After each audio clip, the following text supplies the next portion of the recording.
met de directing door Alexis Steffen, and you are watching Eclectic Arts Media.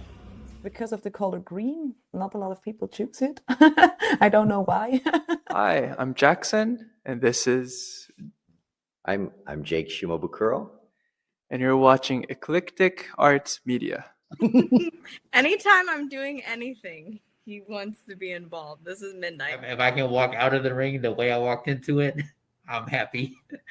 Literally singing, and oh, that, and I'm like, I made it, I did it, and then I turned the wrong way, you know? Life's not fair, is it? And then I'm singing and I'm going, I'm not all by myself anymore. Oh, whoa. Whoa. I know. My name is Tyler Campbell, and I'm playing Actor 3 in Taproot's production of A Sherlock Carol, and you are watching Eclectic Arts Media. You know, even with editing, I get irritated. I'm like, but I get quite stubborn, you know. And he's sitting, okay, I believe you. So I think I forgot your question, but I went on a different path, but it felt great. I give myself 24 hours to be bummed, and then I got to move on. I don't have time for this. And I need to keep as much hair as possible because, particularly in Hindley Street, no one's got hair. You'd fit right in, Mark.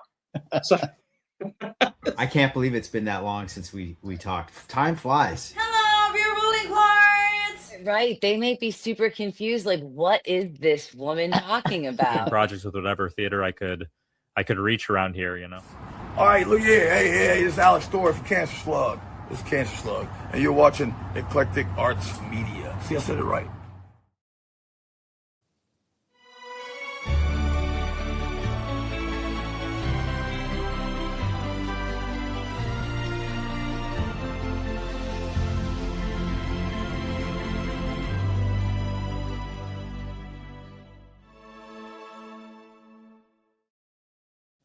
Well, good evening, good morning, good afternoon, wherever you are in the world. I am Mark Sugiyama from Eclectic Arts Media, based here in Seattle, Washington. And thank you so much for, I was going to say taking the time. Thank you so much for joining me on this Thursday evening, the 15th of January, 2026. And I'd like to thank Eddie Bennett for joining me earlier today. That was at 2 p.m. today. Eddie was a fantastic guest, and he's been doing dancing and Broadway and choreography, and he's one of the backup dancers for Debbie Gibson, and just he had so many stories to talk about, very much in an educational type of manner as well. So I really enjoyed talking with him. It wouldn't surprise me if Eddie shows up again somewhere in 2026. He and I've already talked about this. So, but thank you so much, Eddie, for taking the time. And speaking of which, coming up, there's at least 2 live streams that are in the mix right now in terms of trying to lock down the day and time. It'll probably be early next week. But there is one that got locked down today, which is going to be Wednesday, the 21st of January at 7 p.m. Pacific. Katie Wallace is scheduled to join me. So I'm going to be talking to Katie about her acting background and everything she has going on. So that's going to be fun for me as I continue doing these live streams. I don't think I've done this many live streams in January, maybe ever. But I love it. I'm trying to take advantage of the time that I have, because eventually I won't have as much as I do. So this is really going to be a fun time for me. But if you want to know what I have coming up, specifically once those other live streams get put onto my schedule, please follow me as Eclectic Arts Media, one word, on Instagram. That's where I post everything first. And then some of that information migrates over to other social media platforms. If this is your first time joining me on my YouTube channel, if you could do me a huge favor and please hit the subscribe button as well as the notification bell. All of that helps me just kind of move up the ranks that I need to. If you're over on the Twitch side of things, if you could follow me there, that's where all of this virtual work started. It's been, what, 5.5 years now? Yeah, it'll be 6 years in May. So it's kind of hard to believe that I've been doing this that long and staring at this kind of stuff over here. But I definitely enjoy it. It's been something that's given me another tool as a media member, besides obviously being in person doing events. Like I've been doing a whole lot of things this week. I was at Broadway at the Paramount on Tuesday, and I was just covering Chris Bodie at Jazz Alley last night. I'm going to be at KEXP tomorrow for something I've never been a part of. And then tomorrow night, I'm shooting another show up in Everett. And then football's this weekend. I am a football person, so I'll take a break from my media work. I do have a bunch of other things going on. But in any case, I love what I do. And if you're somebody that is also in the acting or creative world here, and maybe we're connected through social media, or maybe we're not, and you've seen a few of the live streams that I've done this year and you're interested in maybe joining one, just reach out to me. My email is on every review link that I put on the blog. You can obviously do something through Facebook or through Instagram as a DM. And I check all of that stuff daily. So I will get back to you, and we're going to kind of see where we're going to move from there. So excuse me, in other cases, I'll be reaching out to people. So again, there's some that are already in the works, and there's a couple other people that I'm trying to figure out how to approach them or when to approach them, because they'll be representing their companies. And so it kind of creates a whole other ball of wax that as a media person I have to kind of be aware of. So just kind of a side note behind the scenes things. For some people, they don't realize that depending on the organization, there's unions involved. There's rules and laws and regulations and things when it comes to interviews on what they can and cannot say. And it just kind of gets really tricky. So a lot of times I leave that to the communication director and then they just tell me what we're going to do. In this case, I'm kind of trying to work maybe around that or kind of with it. So we'll see what happens. Always willing to try something new. And if I fall flat on my face, so be it. My guest today is a talented actor. I've seen her perform on stage in the greater Seattle area over the past few years. She's also involved with a theater company that has a new production coming up soon. Please welcome to the Eclectic Arts Media virtual studio, Miss SARA SCHWEID. Hello. Hi, Sarah. How are you? I'm doing great. How are you, Mark? I'm doing very well. Thanks so much for taking the time tonight. I really appreciate it. Absolutely. Thanks for having me. Yeah. So this, I kind of, you'll find out. I don't know if you watch any of the other interviews that I've done, but I have a really random mind, and so we might be going down this path, and all of a sudden I ask questions over here, and then I go over there. But off the top of my head, and maybe you remember, because my memory is definitely not what it used to be. I believe the first performance I saw you in was Miss Ben at Christmas at Pemberley in 23. Yeah, I think so. Okay. At Second Story Rep, great theater for people that are here local to the area. It's based out in Redmond. There's free parking, which is always a plus. For sure. That helps. Yeah. And Mark and company's been doing some great things out there. So, and then I just saw you recently this holiday season in the third. It's Kitty and Jordan. No, Jordan? Georgiana and Kitty. There we go. I had it backwards. Yeah. Okay. So, and you got to play the same character. Yeah. I think that's really interesting when the continuity is there. Mm-hmm. Yeah, it was like so magical to get to do that. I mean, it's so rare to get a chance to revisit a character. And then also the fact that, I guess for people who don't know, these are like sequels to Pride and Prejudice, basically, to see all of the other sisters get their happy endings. And so it was really cool to get all the cast back together for everyone whose characters reoccurred throughout the different years and throughout the different shows. And so it just was like, we really are a family at this point. And so it is really fun to kind of revisit it this year and get to, have a little family reunion at Christmas. Yeah, and it's something that I mentioned in my review, that the cast felt like a family, and some of it's because of that continuity, and you guys are, friends off and off the stage, and that type of thing. And from an audience's standpoint, it is really interesting getting to see, oh yeah, there's so and so who played this 2 years ago, and here's their other person, and here's the other person. The only show that I've seen was actually the same trilogy that Taproot did back in 2018. I'm like, oh, Brian's back, and so and so's back, and it was like, that was really fun because I hadn't ever experienced that, and I hadn't experienced it since until Second Story. Yeah, it was really cool. I'm really glad that Mark, who runs Second Story, and Elizabeth Tanner, who's the director, was able to, allowed us to do that, and decided to bring us back, and that everyone was able to come back. Because I think I'm also glad to hear it's like fun for the audience, because it was really fun for us, to get to come back and to work together again. And I love that was like the most touching part of your review, and I think other audience members have mentioned that as well. That like, that's what we want, is we are like a family, and it's really nice that actually like that does come across like we all felt it did, Yeah, very much so. And I know for myself, just personally, that when I watch something, if I get to a point where I don't really notice these people on stage as actors or characters, I just kind of see them as these people interacting and having these, situations they have to work through. That's when I know I've kind of fallen down the hole, and that's a good hole to fall down. Exactly. Yeah, we want that. We're glad. Yeah, because there's sometimes when I'm watching things and I'm like, again, for me, we were kind of talking about this pre-show. Sometimes things just don't work for me. They're just not connecting. Sure. And it's nothing to do with perhaps the performances or, stage design or direction or anything else that's going on. And sometimes it's the source material. And sometimes it's a bit of everything, just depending on what it's been. And I try not to pick at things because I think I can pick at them forever like anyone else could. And it doesn't really serve a purpose. But I also have to kind of mention some things. And like, I'll give you an example that I saw something that had music in it, and I'm like, oh gosh, they're not in key. Oh no.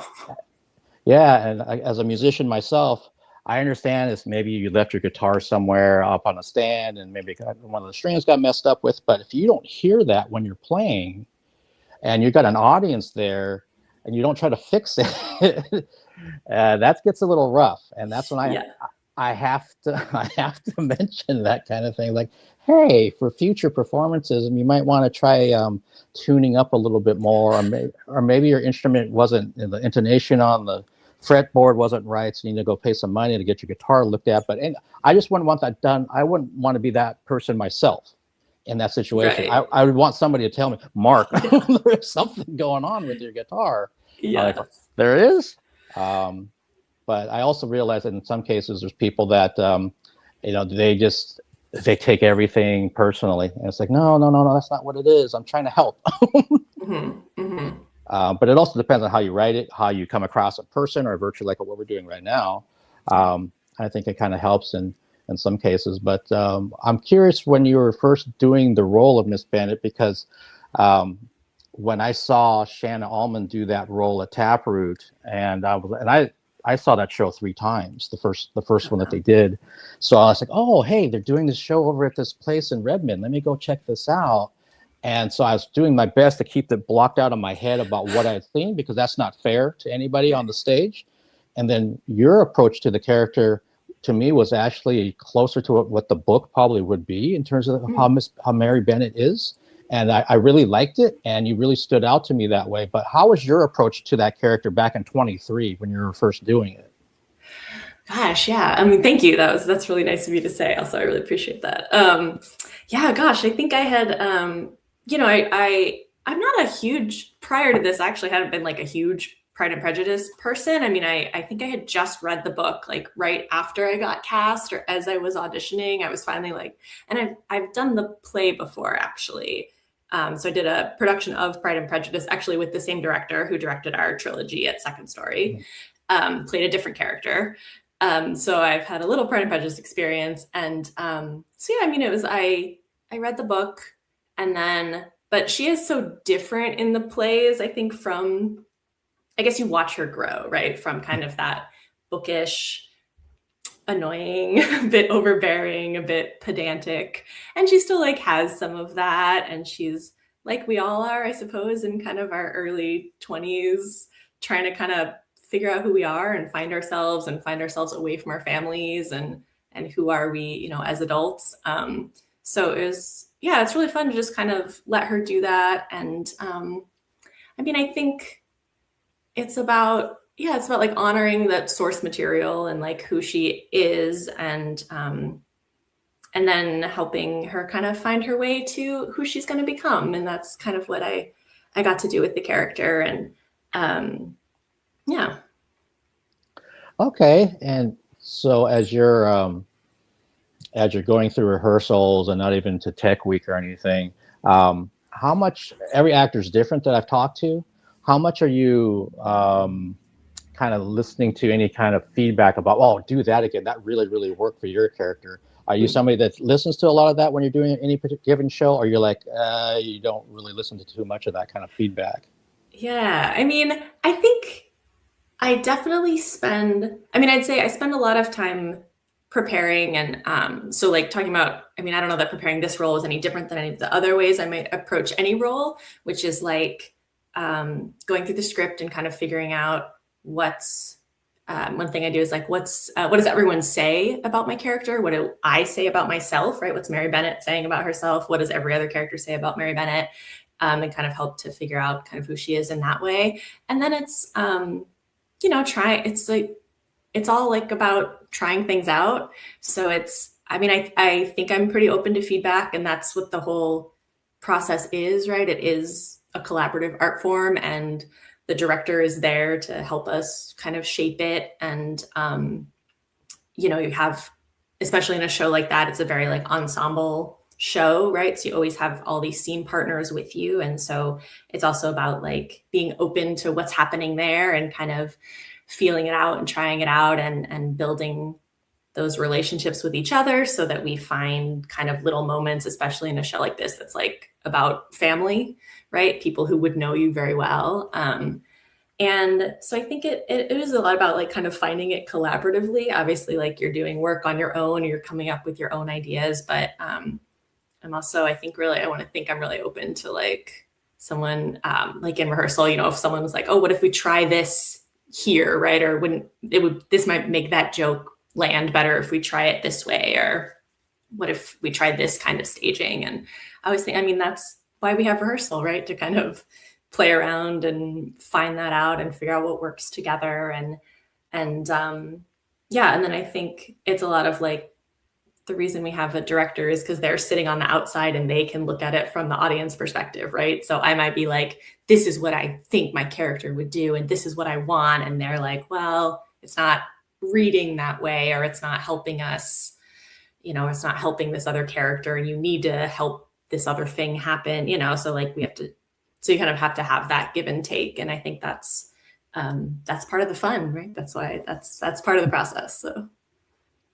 Okay, yeah, it's very much of, is this actually furthering the scene or not, based on your choices that you make? And one question that kind of popped up in my head just randomly right now is that as you've worked with different directors on different projects, what works best for you from your director? What are you looking for from your director? Mm-hmm. That's a really good question. I think I'm looking for some like encouragement to safely explore, right? So I think it's like that kind of, you don't want to be like shut down immediately if you try a thing and it's maybe not working or it's not what they envisioned or whatever. So I think it's like I need someone who wants to give you some room to play and like try stuff out, but also is there to help guide if I'm lost about this part, right? I don't know what to do here, or I'm struggling with, X, Y, or Z thing. So someone who can also really like help talk me through those things, or like offer suggestions. I think someone who like really kind of knows the script really well and has like a clear vision and opinion. And then is, kind and caring and supportive and all of that. Because it's like we were talking a little about before, but it's, obviously like a very vulnerable thing, right? To get up and to even in a play like Miss Bennett, which is not like dealing with heavy themes, right? We're just having a little Christmas rom-com, but like you still are putting yourself out there and you're still trying something that, people are going to watch and have an opinion about. And so I think, just having like a space that is really safe to explore that, and a director who can really help talk you through how to make everything kind of work cohesively and in the best way to get our story across to the audience. Okay. That sounds like I'm not an actor, but if I was, those are kind of the same things I would be looking for from my person that's helming this ship at the time. Totally. And it kind of just me being me just kind of begs the question, and please don't name names, but have you ever had a director that maybe it wasn't quite working, their style was just not working with what you were looking for? Yeah, for sure. Yep. Okay. So that's, go ahead. No, it happens, like, right. It's, but yeah, it's just kind of about doing the best you can to try to get, to work through it together, to kind of, again, remember that you're like all on the same team, right? You all have the same end goal. But it is still about, I don't know, advocating for your needs, right? Like I still want to be able to kind of say what I need or ask for what I need, and we just try to get through it together, Yeah, it's no different than any day job I've ever had. There's always going to be somebody that you work really, really well with, and you're kind of like peas in a pod, and then somebody new might come in, and you're like, man, you might be really talented, but our style is so different that we kind of have to figure out where's the common ground here. And sometimes it's hard to find it, at least in my experience. But yeah, like you just said, if you keep going towards the same goals, like, hey, we want to put on the best production as we can, then at least we have that in common. And I don't know if I have worked with somebody during one of my day jobs who he wasn't part of the team. He wasn't trying to do anything to help us out. And it wasn't just me, it was other people that noticed it too. It was like, man, we're going to have to bring this up in one of our staff meetings. And I'm like, oh, that's going to be fun. Yeah, I mean, like when those things happen, that's also like when I find I lean on my castmates a lot, right? Like, so that's a time that like it's really good to have kind of other folks in the show that you can talk to and be like, I'm struggling with this, I'm not getting I'm not getting information I need, or do you have any ideas, or I don't understand what that director, like what they were saying to me, do you understand, that sort of stuff, and just kind of having the ensemble and having like the folks there to sort of help you work through stuff. Yeah, absolutely. That sounds like something that I'm actually going through right now with a media thing. I can't say too much about it, but typically, like, let's say if I was going to try to get credentialed to cover a concert, I would be reaching out to the publicist of that particular band. If I can get a hold of them, that's actually half the battle, finding the right person. And then making all these kind of comments about, what I'm looking to do. And I find myself in this one particular position where somebody locally handles all this stuff for the venue that they work at. And so I told them, I said, hey, typically I wouldn't be talking with you. I'd be talking with the artist person, but I'm asking for something that I don't think you would be able to approve. And she was like, well, Mark, go ahead and do this and just CC me on the whole thread, and I'll kind of jump in when I need to. And everything was going fine and still going fine. But then she messaged me privately and said that I'm going to rattle their cage some more because we're not getting where we need to. And I'm like, I don't rattle people's cages in those situations. If I do that, they're going to say no immediately to me. And but in her case, she has that kind of clout, that kind of position. So I'm like, hey, if you want to do it and you think it's going to help, then go for it. And she ended up getting like half of what we wanted, and the other half she's leaving to me. So I'm like, got you halfway there, you figured it out. Yeah, and the bad part is she didn't CC me in what she said to them. So I had to ask her, it's like, so what, can I see what you sent them? Because I don't know if you're like nice about it or if you're like a bulldog and like, ah. And what she wrote was pretty stern. It was something I would never use that tone when I was requesting something. But hey, it got some of the stuff we wanted, and I will be at that show. So, but the other piece though that I want, that's the one I have to kind of figure out. So what do I do now to try to see if they'll say yes to this? And if it doesn't happen, it doesn't happen. I mean, the world's not going to end. But I'm of the mindset that if I want 3 things from this particular show, I'm hoping I can get 3 things from this show, not 2 of them. So yeah, and just watching other people and how they work in these circles is really eye-opening to me. Even after I've been doing this since 2011, and then I started doing the art stuff here in 2018. I'm still surprised by how some people treat other professionals. And that's the side that I think some folks that who are actors or artistic directors or producers or stage managers or whatever, some of them know it and some of them don't know this other side that comes on the media side. Like, man, well, no wonder I don't know how you deal with that stuff, Mark. That's what I usually get told. I'm like, I don't know how I deal with it either. Sometimes. Because some of it's beautiful and it's easy, and I'm so grateful for those kind of people. But then there's these other people. Like, why am I asking about this again? And why do I want to get credentialed for this? And what hoop am I jumping through now? And it's all just like I'm sure it's for almost every person I've interviewed. It always comes back to like, how passionate are you about what you do? Yeah. as an actor, I mean, how much, rejection are you going to take for all the auditions you go to? And I mean, how's that been for you as an actor in this area, when you audition, and have things been pretty, you're happy with where things are at, or did you have like a chunk of time where it was kind of like, oh man, I'm auditioning and I'm just not landing anything and it's getting frustrating? Yeah, that yeah, I mean, it's tough. There's a lot of people in town who there are more actors than there are shows and roles, right? There just like are so many of us. I mean, I remember, there were like auditions. I feel like I remember a time at Second Story. I don't remember what show it was for, but I was there for, a musical audition, and I don't know, there were probably 50 women like who were my exact like right age and look, and like for one, when we're going out for one or two roles, like it's a numbers game, right? You're just not gonna you have to audition way more than you're gonna get cast. That just like is the business, I guess. That just is the way it is, which doesn't mean it's not like hard and frustrating. And but yeah, I don't know if I'm sure, I guess, that I've been like at a time where I'm like, ugh, I'm terrible and I can't get cast and I should probably just like, why am I doing it, right? Why am I putting myself through this? And I think that probably happens to almost all actors at some point, right? You sort of go through, and probably creatives, also, like in almost any artistic field, I imagine, right? You just go through a time where you're not feeling it for a while. But yeah, I mean, I think I think the older I get, like dealing with the rejection part gets like a little easier.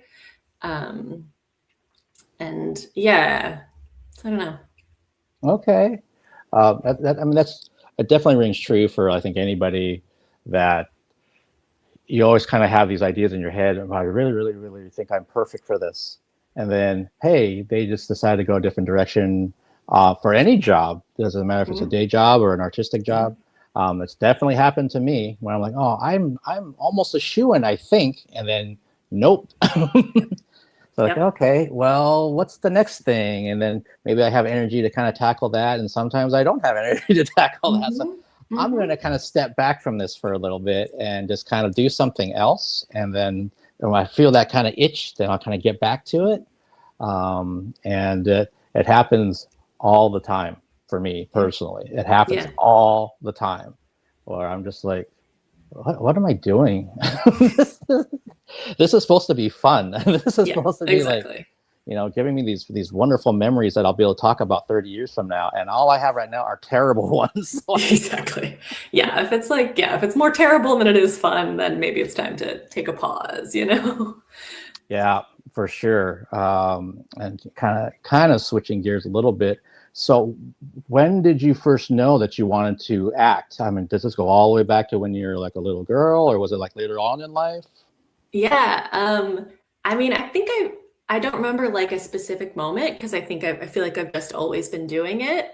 Like I've been a dancer all my life. So I was like a dancer when I was a really little kid. And then when we were younger, my sister and my neighbor and I had a little theater company in our basements, and we would write plays and put on things and like charge our parents admission and make people come, watch our stuff.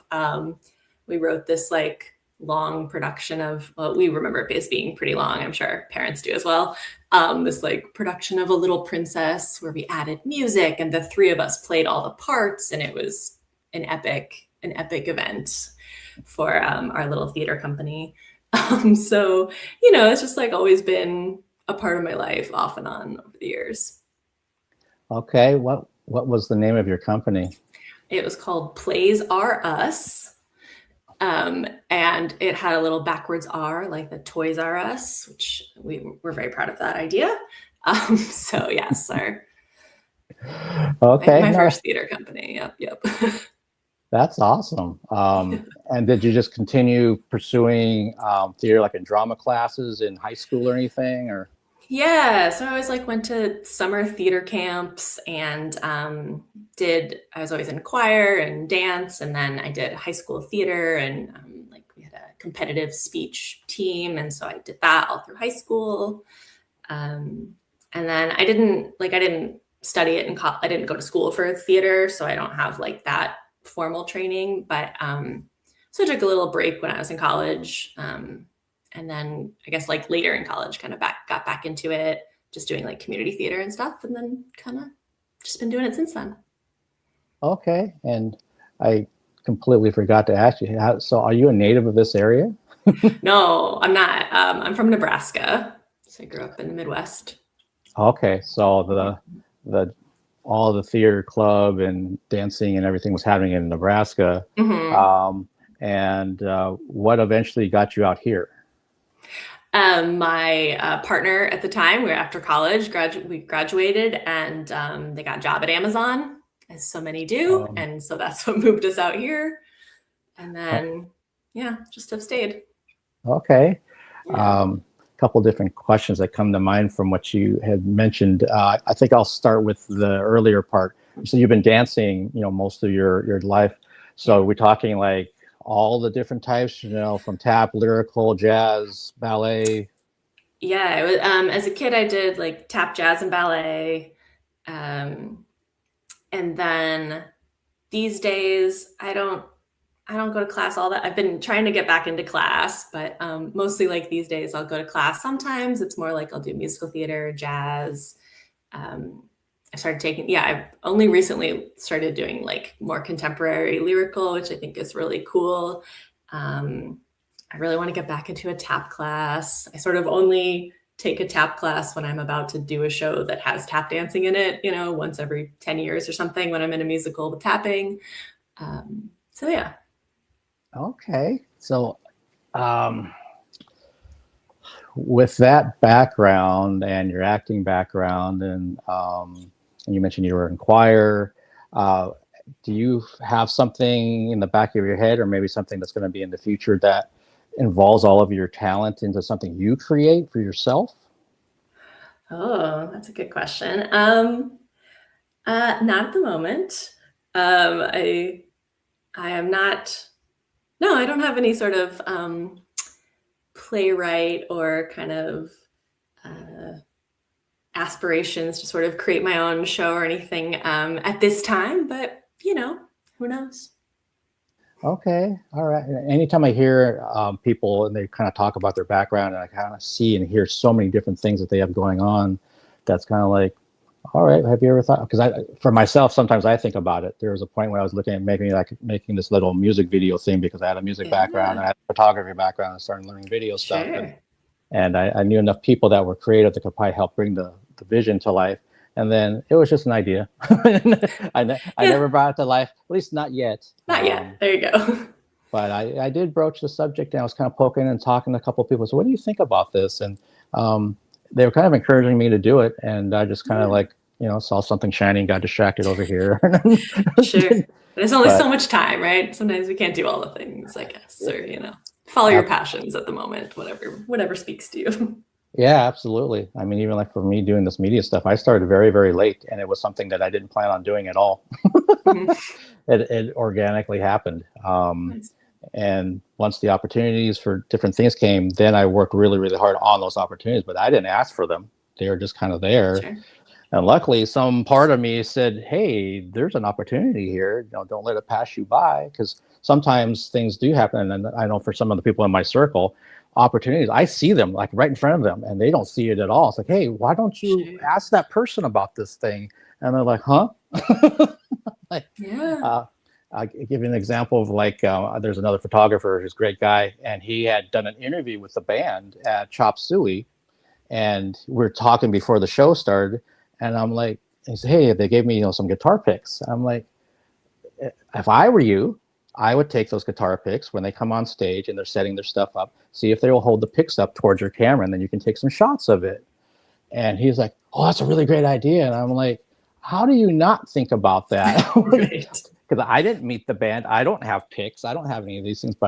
And he was glad for me to give him the idea. And I was like, I have ideas like that all the time. I don't say that with, some kind of bragging. It's just like, no, if I have something and you have the ability to do it, then hey, do it.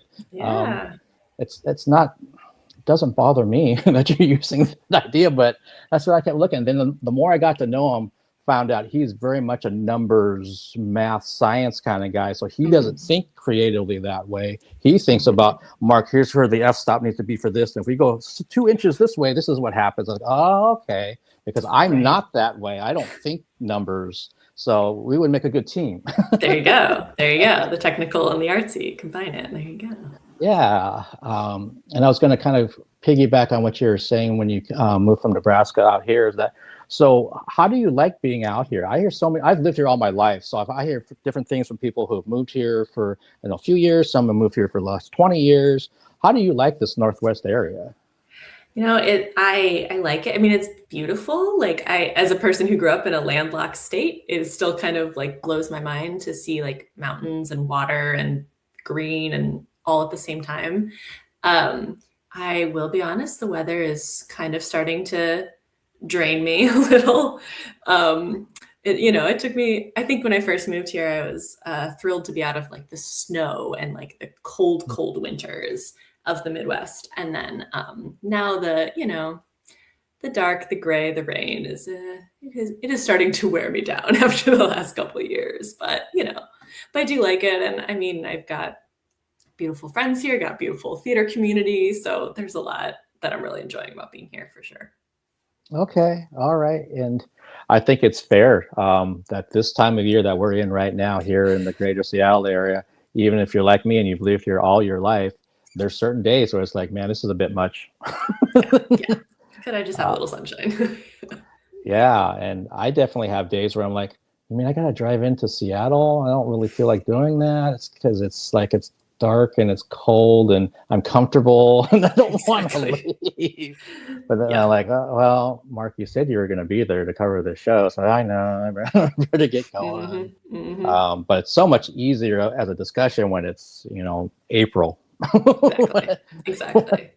The days are longer. It's a little warmer. And if it rains, I don't really care because it's not cold. Right. But that's great that you found another home out here as you've been here, and the theater community has been working well for you. Are there any like dream roles that you would have in the future that, well, if I could ever play this in a production? Oh man, yeah. I mean, I think I would love to do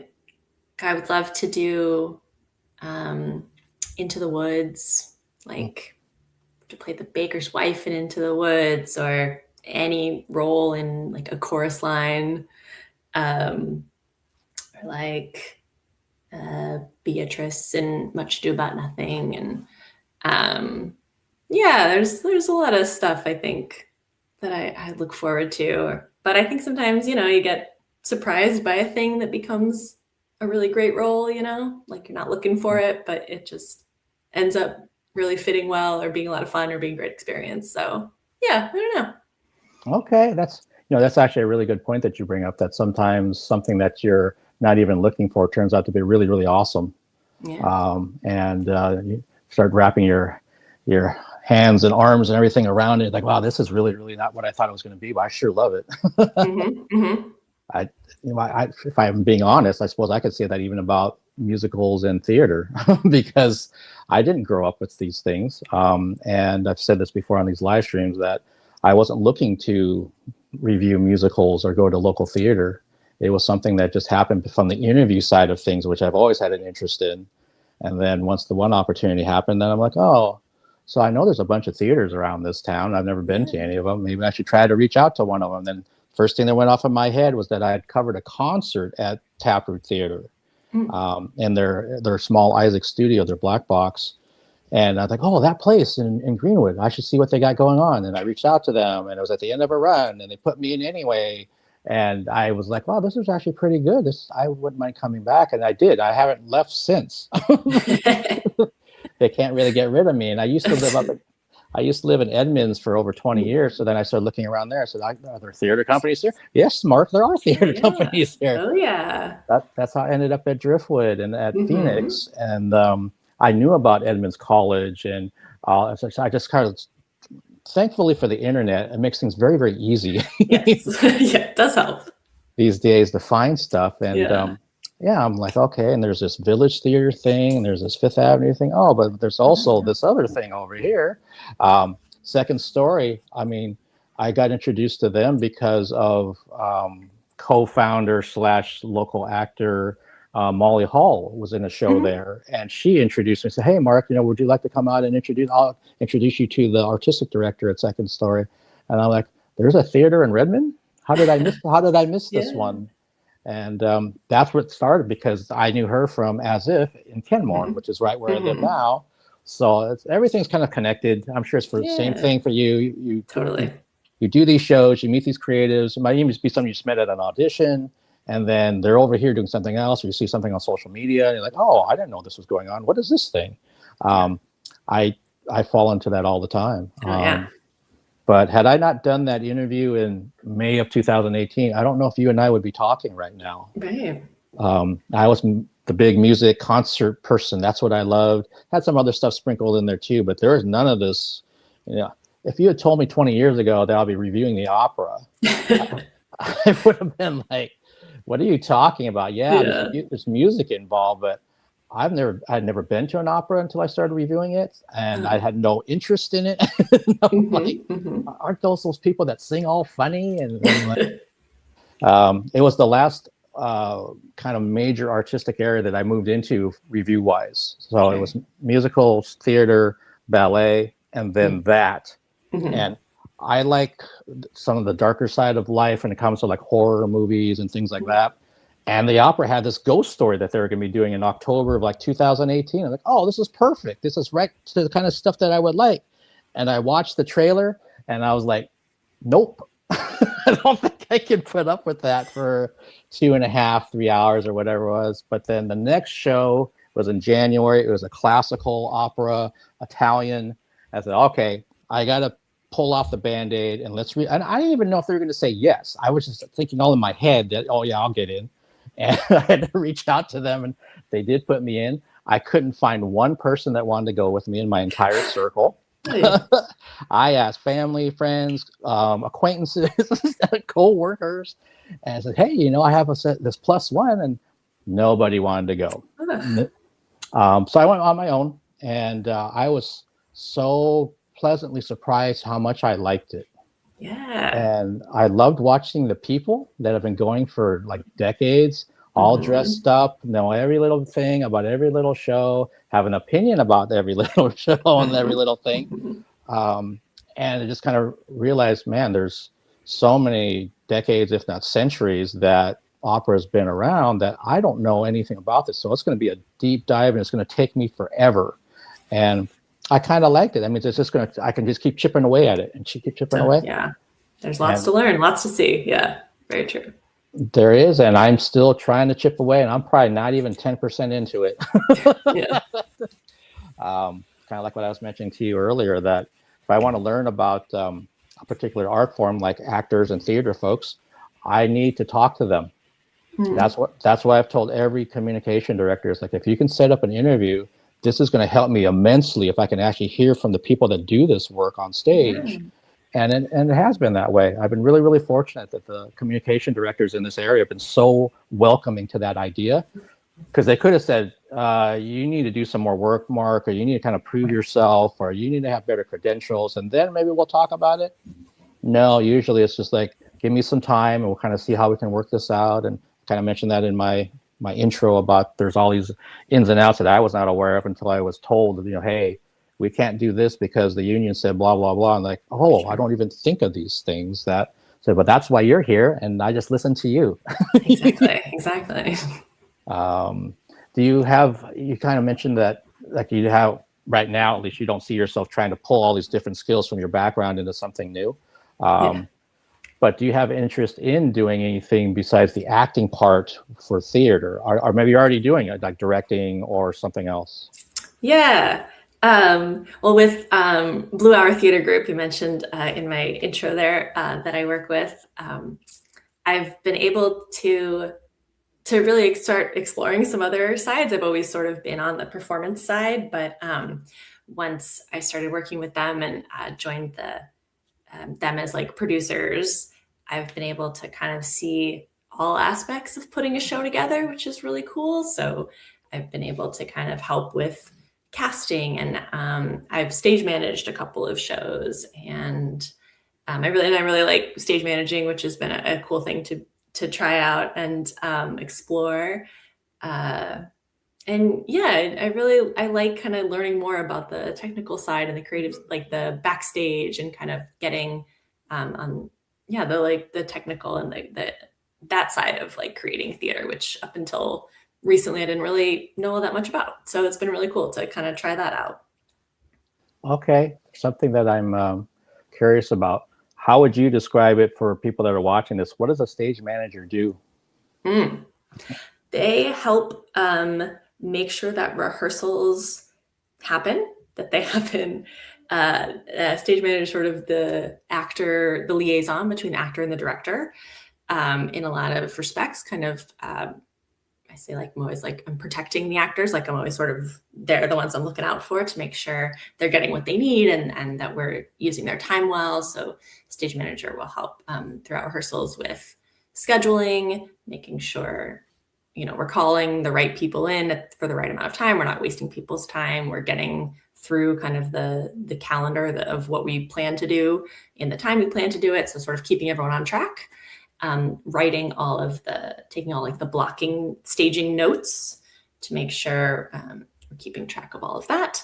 And kind of also being the liaison between like the rehearsal room and the rest of the creative and production team. So if the director says, "Oh, I need this prop," then I can take that note and I talk to the person who's designing our props and make sure all of that gets passed along.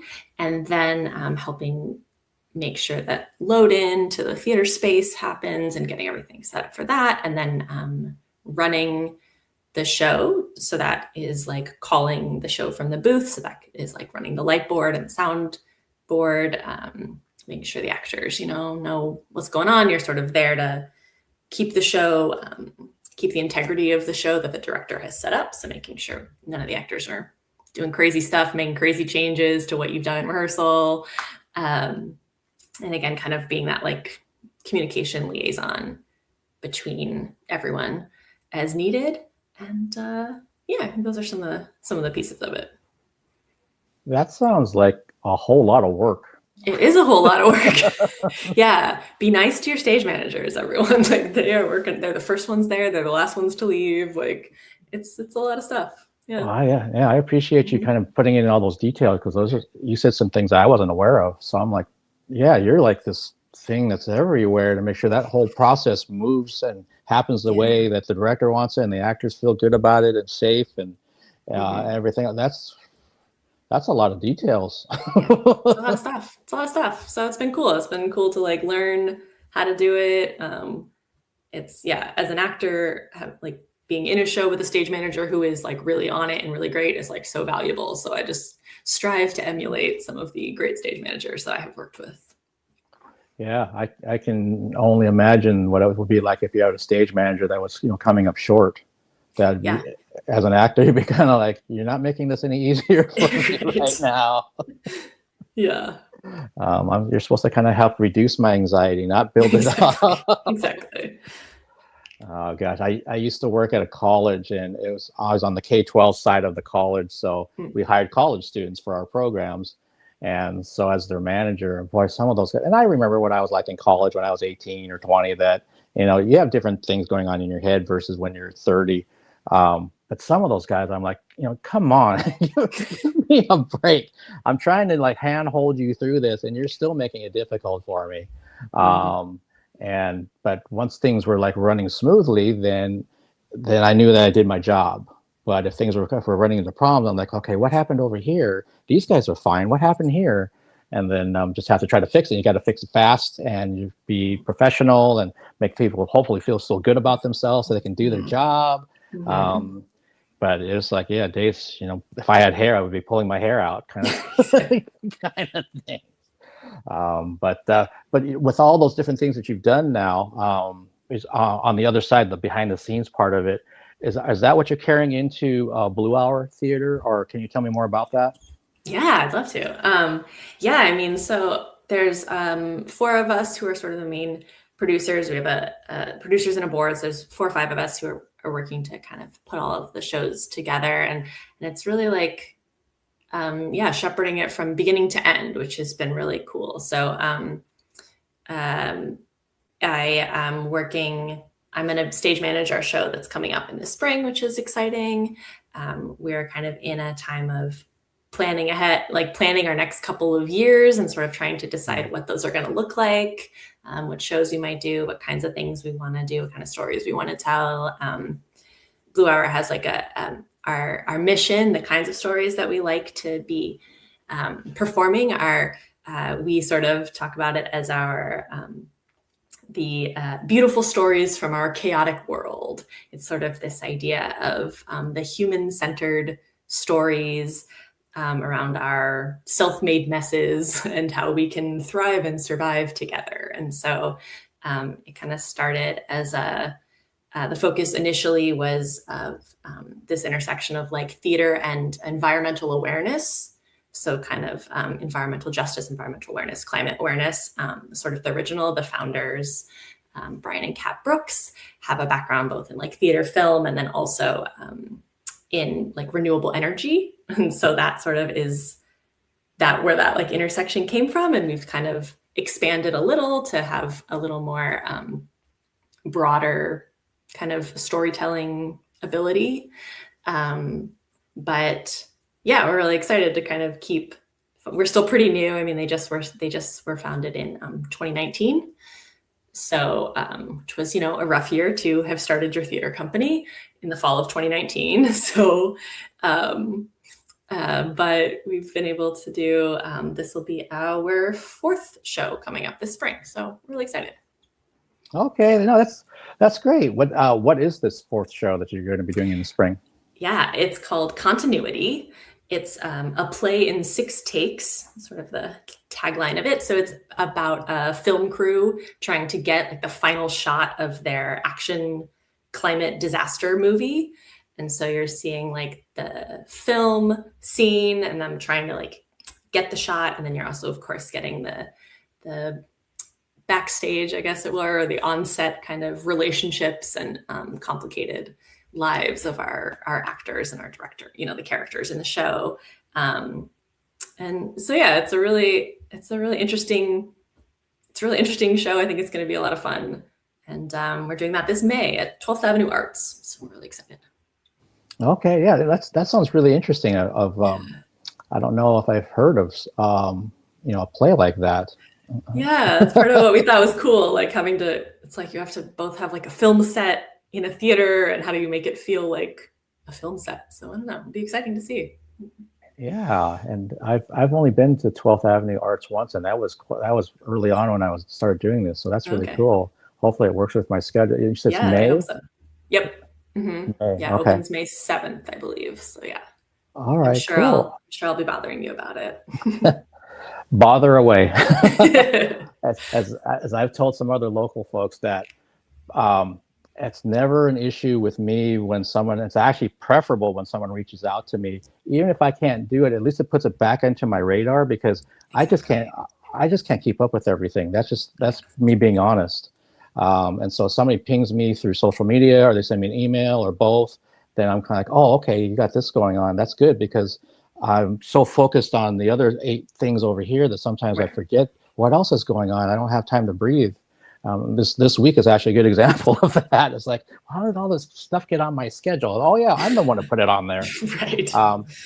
And I almost forgot that I have a movie review due tomorrow. So I'm like, oh, did I watch that movie? Because sometimes I'll watch them as soon as I get them, and then I'll write the review later.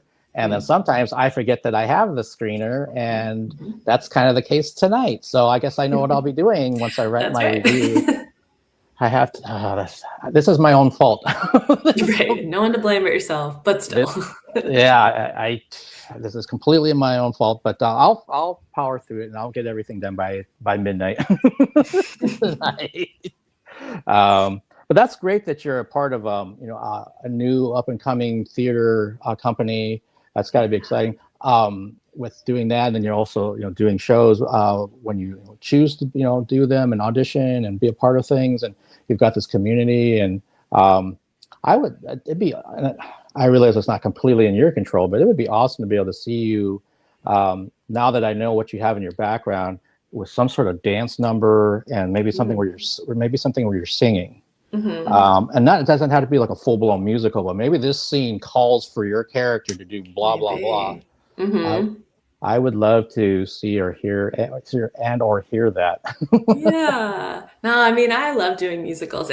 I mean, there aren't as many, I think, as we used to have sort of pre-pandemic. I think we lost a lot of the companies that were doing kind of those big musicals. So, but yeah, every once in a while you find like a little song sneaks into a show, or, you know, like the kind of movementy stuff gets in, even if it's not a musical. And so, yeah, we'll see. I'm sure it'll happen. I hope it does. You know, any theater companies out there that are watching this, any of you directors, casting directors, artistic directors, open to work. Yeah. Mark wants to see Sarah in this kind of role. So Thank you. My agent here, Mark, will get. Thank you. Help me out. That's right. It reminds me of like, oh gosh, that was probably 2015 when I was really kind of getting immersed in the singer-songwriter community here, not as a performer, just as a person that goes to the shows, and I started writing reviews and stuff of their work. And it was really fun to kind of see, you know, this bass player is playing with 10 other people, and then we need a guitarist, and they're sitting in over here. And I think the theater community in some ways is kind of like that.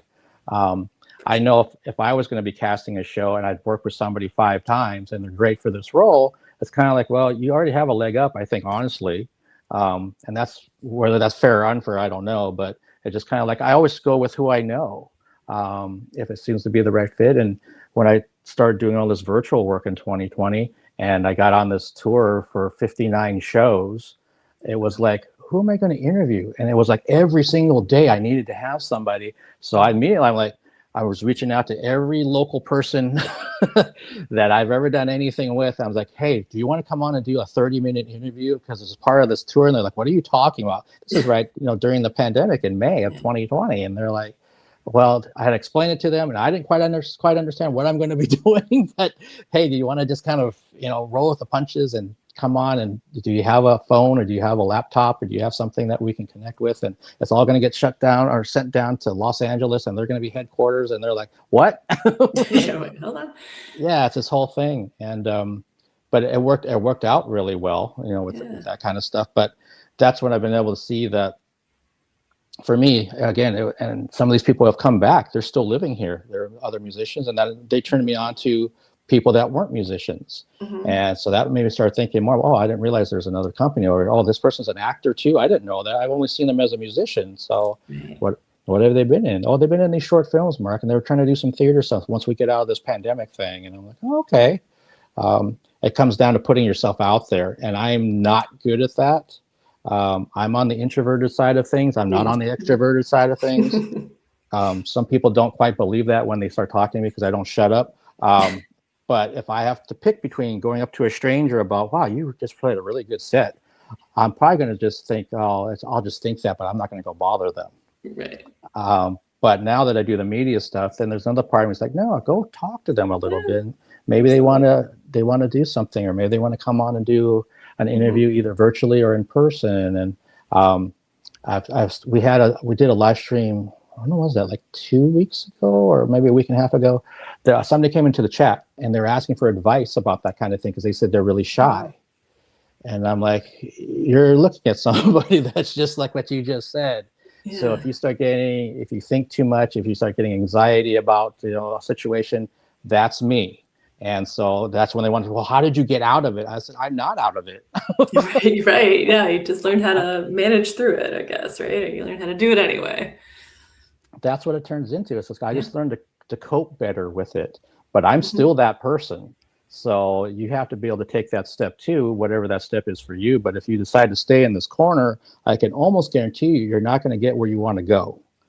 You have to push out of it a little bit, if not a lot. And then, you know, the chips will fall where they fall. But if you think it's going to happen and people are going to start coming to you, I haven't found that to be my experience at all. But Sarah, it's been so amazing talking with you about everything. Thank you. Yeah. now I have a much better picture of all the talent you have going on. Oh, I already gosh. know what I saw on stage, but now it's like all these other things are filled in too. So I'm like, it's one of many reasons why I wanted to talk with you. So I'm hoping I get to see. Well, you'll be stage managing the show in May, Yep. so Yep. you'll be keeping that thing on the rails and not letting go Absolutely. off the rails. That's And the idea. hopefully I get a chance to actually see you on the stage performing again, and maybe if Yes, you're certainly. singing a tune or doing a little dance number or something, and then we'll see what happens. Yeah. Yeah, feel free to always reach out to me like you've done. And it could be about anything under the sun, even if it's like I've had some people ask me about advice about certain things, which I love to give. I'm always surprised and just humbled by the fact that anyone wants my opinion about about something when it comes to, like, if they're trying to set up their own interviews and they have to be the interviewer. I've had that happen. So Mark, I don't know what to ask. I don't know what to do. How do you do this stuff? And I'm like, well, here's what I do, and here's my process, and blah, blah, blah.